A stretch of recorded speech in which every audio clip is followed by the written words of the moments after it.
Hello, and welcome to Unerasing LGBTQ History and Identities, a podcast. I'm Deb Fowler, co-founder of History Unerased. You may not follow tennis, but you probably know about the Grand Slam and Wimbledon, and it would be difficult not to be impressed by someone who won 39 Grand Slam titles, including 20 at Wimbledon, and was ranked number one in women's tennis for 6 of 10 years, between 1966 and 1975. But equally as impressive as Billie Jean King's title as one of the greatest tennis players of all time is her legacy that extends far beyond her achievements and athleticism on the court. As an LGBTQ pioneer and an unwavering advocate for women's rights, King has used her platform to challenge social norms, fight for equal pay and gender equality, and break down barriers for the LGBTQ community.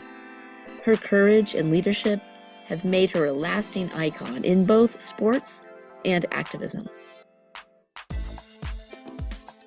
Born in 1943, Billie Jean King entered the world of professional tennis during a time when women faced significant inequalities in her sport. Men had greater access to corporate sponsorship deals, earned more money competing in tournaments, and had more media exposure than women. And King was one of the first players to challenge these inequities. In a 1973 interview called Day at Night with journalist James Day, King described the discrimination she faced as a female athlete this way. A lot of girls would be playing a lot more sports if people would accept them better in society, because it's generally, if a woman decides to go into sports, it's a no-no and it's a negative approach. And why? Because it means you're masculine, it means you're aggressive, all those things that people connotate with not being a woman or a lady, and that's finally changing. People are starting to say, look, it's beautiful, you get in shape, you have a better life, and people in general are accepting women as athletes, and peers are starting to accept each other. Generally for a boy it's a great thing to be an athlete, but for a girl it wasn't really accepted. But now other girls don't really look up to her and admire because she's an athlete, as they do with boys, I suppose. Exactly, but that's finally changing. Now girls are starting to identify with women athletes. I think we should get rid of the words feminine and masculine. Do you? Certainly should. I think we should, because too often it makes children try to act a certain way instead of feeling and doing what really is right for them. And it just kills me to see some girls be passive when in reality they're not a passive person. And also, what happens to the boy who isn't a super jock, who doesn't go out and run, a 100-yard dash in X amount of seconds, and he likes to sit home and read, or he likes to sit home and cook. Now, that's when the family gets uptight and they start yelling at him. So I'm hoping that through, I call it the women's movement, women's liberation, that it's going to help both, not to stereotype people. Well, if you can tell me exactly what equals masculine and what equals feminine, that'd be great. Well, you wouldn't have us all be alike, in that respect. Right, exactly. I don't want anyone to be alike. Let whatever you like doing. Like, I'm an aggressive tennis player. Some men are aggressive tennis players, some are not. And some women are not aggressive tennis players. But generally, when you think of an aggressive tennis player, you'd say, oh, she plays like a man. And that's, that's out the window, as far as I'm concerned. But as I got into tennis and grew up in tennis, started playing in country clubs, realizing it was a very traditional sport, a very rich and only for whites, that just turned me off, and I didn't like that. And I can remember when I was 14 or 15 that I said to myself, if I can help change the sport to make it a better sport for everybody, why shouldn't everyone have the opportunity to have the same feelings I've had about this sport that I love so much? And the only way you can do it is by changing the system, make it available to the masses. In 1970, Billie Jean King was one of 9 courageous women who joined together to take a stand for equal rights in tennis. The group of 9, later called the Original 9, signed a symbolic $1 contract to join the Virginia Slim circuit, and took a stand against the unequal prize money awarded in men's and women's tennis. Their commitment to break from the traditional tennis establishment led to the formation of the Women's Tennis Association in June of 1973. And this association set the stage for greater gender equality in the sport. As a professional, you can practice and make your living out of it.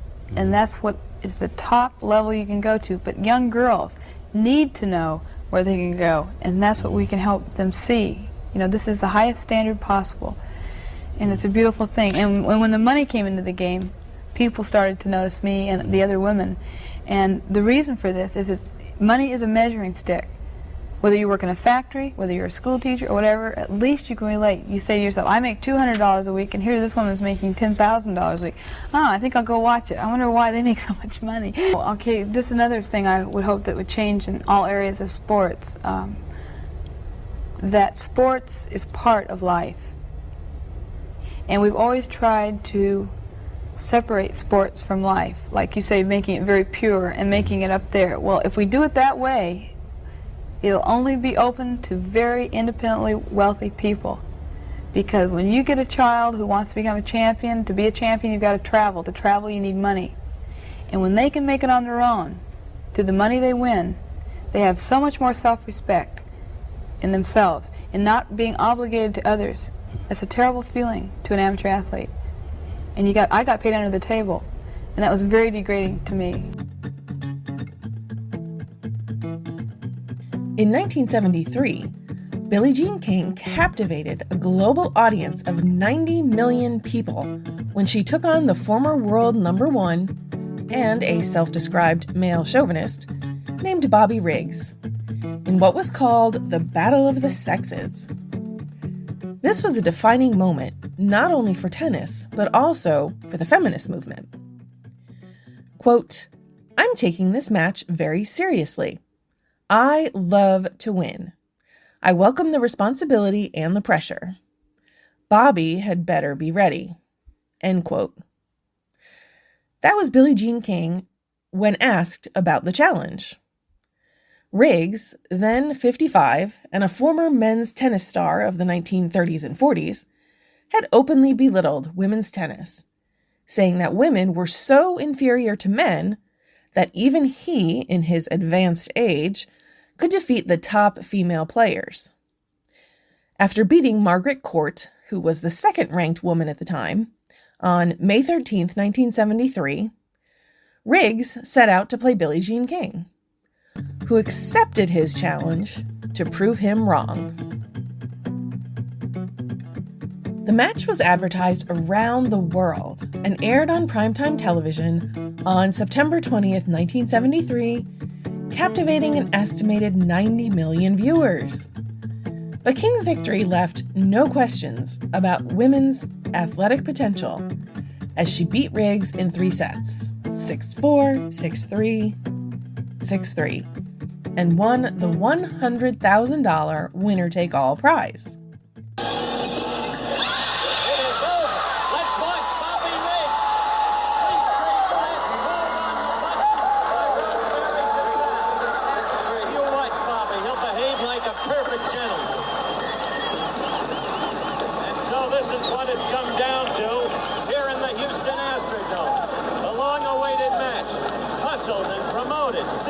And shrewdly by Bobby Riggs. Excitement engendered all over the country as Billie Jean hugs her husband Larry King. It began to become a cause célèbre. Equality for women. Equal rights. It was Billie Jean who fought for equal pay for women in the U.S. Open tennis tournament and got it. All of the women of America, or at least most of them, seemed to be caught up with the anticipation of this match. Billie Jean went into virtual seclusion. There was talk before the match about her health, whether or not she'd even be able to go ahead with the match as scheduled, or the match would have to be postponed. It turned out instead that Billie Jean King was perfectly ready. And not only ready, but willing and able. She played her own game, resting up, being non-communicative, but preparing herself mentally and emotionally and physically for a stunning performance against Bobby Riggs. Once again, the winner of the Battle of the Sexes, Billie Jean King, by scores of 6-4, 6-3, 6-3. This ABC Sports exclusive has been brought to you by Cadillac. King's victory, along with the passage of Title IX the previous year, was a catalyst for the rise in participation in women's sports, and also inspired women to demand equal pay across all areas of the workforce. Title IX, which was passed into law in 1972, includes 37 words that changed America. Quote, "No person in the United States shall, on the basis of sex, be excluded from participation in, be denied the benefits of, or be subjected to discrimination under any education program or activity receiving federal financial assistance." End quote. In other words, Title IX prohibits sex-based discrimination in any school or any other education program that receives funding from the federal government. This includes athletic programs in high schools and colleges. According to the National Women's Law Center, after Title IX passed in 1972, women's and girls' participation in sports soared. Before Title IX, less than 16% of all college athletes were women, and fewer than 32,000 women participated in college sports. By the 2019-2020 academic year, that number was closer to 230,000, almost 7 times the pre-Title IX rate, and representing 44% of all NCAA athletes. Looking at high school sports, in 1972, 7% of all high school athletes were girls, only about 295,000. But by the 2018-2019 school year, that number had risen to 3.4 million, representing 43% of all high school athletes. In 1974, 2 years after the passage of Title IX, and a year after beating Riggs, King started the Women's Sports Foundation to create more access to sports for girls and women in sports across the United States and around the world. In addition to her work for women's rights, Billie Jean King is a pioneering figure in the LGBTQ rights movement. In 1981, Billie Jean faced a major challenge when her secretary, Marilyn Barnett, publicly revealed their secret relationship and outed King as a lesbian. King held a press conference to confirm the story and asked for privacy. Despite this, the scandal damaged her career, and she lost nearly $2 million in endorsements. "It was horrible," King told NBC News of the 1981 incident. Her mother had always told her, "To thine own self be true," and King was determined to live by those words. When asked, in retrospect, if she would do anything differently, King said, quote, "I'd come out earlier." In a 2021 interview with GLAAD, King spoke about this experience. Here's what she had to say. Quote, "I think I was the first one that was outed in '81. And I told the truth, which my PR people did not like. And I said, no, I'm going to tell the truth. Oh my God, it was just a knockdown, drag-out fight over the phone. And I mean, it was just hours and hours and hours. And I just said, no. You cannot believe in today's society, at least the situation that I'm in, that this ever happened. It's like a bad dream. And yet I live it day after day. And when we started the tour, because I was chosen as the leader, and I happened to be the #1 player around that time too, I was told if I talk about anything, that we wouldn't have a tour. So this wasn't just about me. This was about a lot more than just me." End quote. In 1987, Billie Jean and her husband Larry divorced. By then, she was in a relationship with tennis player Ilana Kloss. King's coming out was a key moment in the history of LGBTQ visibility, and her representation helped change the stigma and silence that surrounded other LGBTQ individuals in sport and society. She became an important role model and paved the way for future generations of athletes who will hopefully find it easier to be open and honest about their lives from the beginning of their careers. In the 1980s and 1990s, when the AIDS crisis was devastating communities, especially the LGBTQ community, Billie Jean King was outspoken about the need for increased attention to the epidemic. She was one of the first major public figures to speak out on the issue, using her platform to raise awareness about HIV and AIDS, particularly during a time when stigma and misinformation were rampant. And she was a founding board member for the Elton John AIDS Foundation, which to date has raised over $600 million to combat HIV and AIDS across the world. In August of 2009, President Barack Obama awarded Billie Jean King the Presidential Medal of Freedom, the highest civilian honor in the United States, for her relentless commitment to equality for women and the LGBTQ community. She was the first female athlete to ever receive the medal.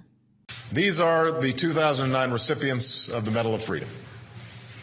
At a moment when cynicism and doubt too often prevail, when our obligations to one another are too often forgotten, when the road ahead can seem too long or hard to tread, these extraordinary men and women, these agents of change, remind us that excellence is not beyond our abilities, that hope lies around the corner, and that justice can still be won in the forgotten corners of this world.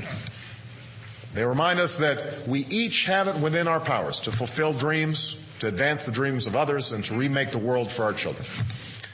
And it is now my distinct and extraordinary honor to ask each of them to come forward to receive their award as a military aide reads their citation. Billie Jean Moffett King has advanced the struggle for greater gender equality around the world. In an age of male-dominated sports, her pioneering journey took her from Long Beach, California, to the lawns of All England Club and the International Tennis Hall of Fame. Her athletic acumen is matched only by her unwavering defense of equal rights. With Billie Jean King pushing us, the road ahead will be smoother for women, the future will be brighter for LGBT Americans, and our nation's commitment to equality will be stronger for all.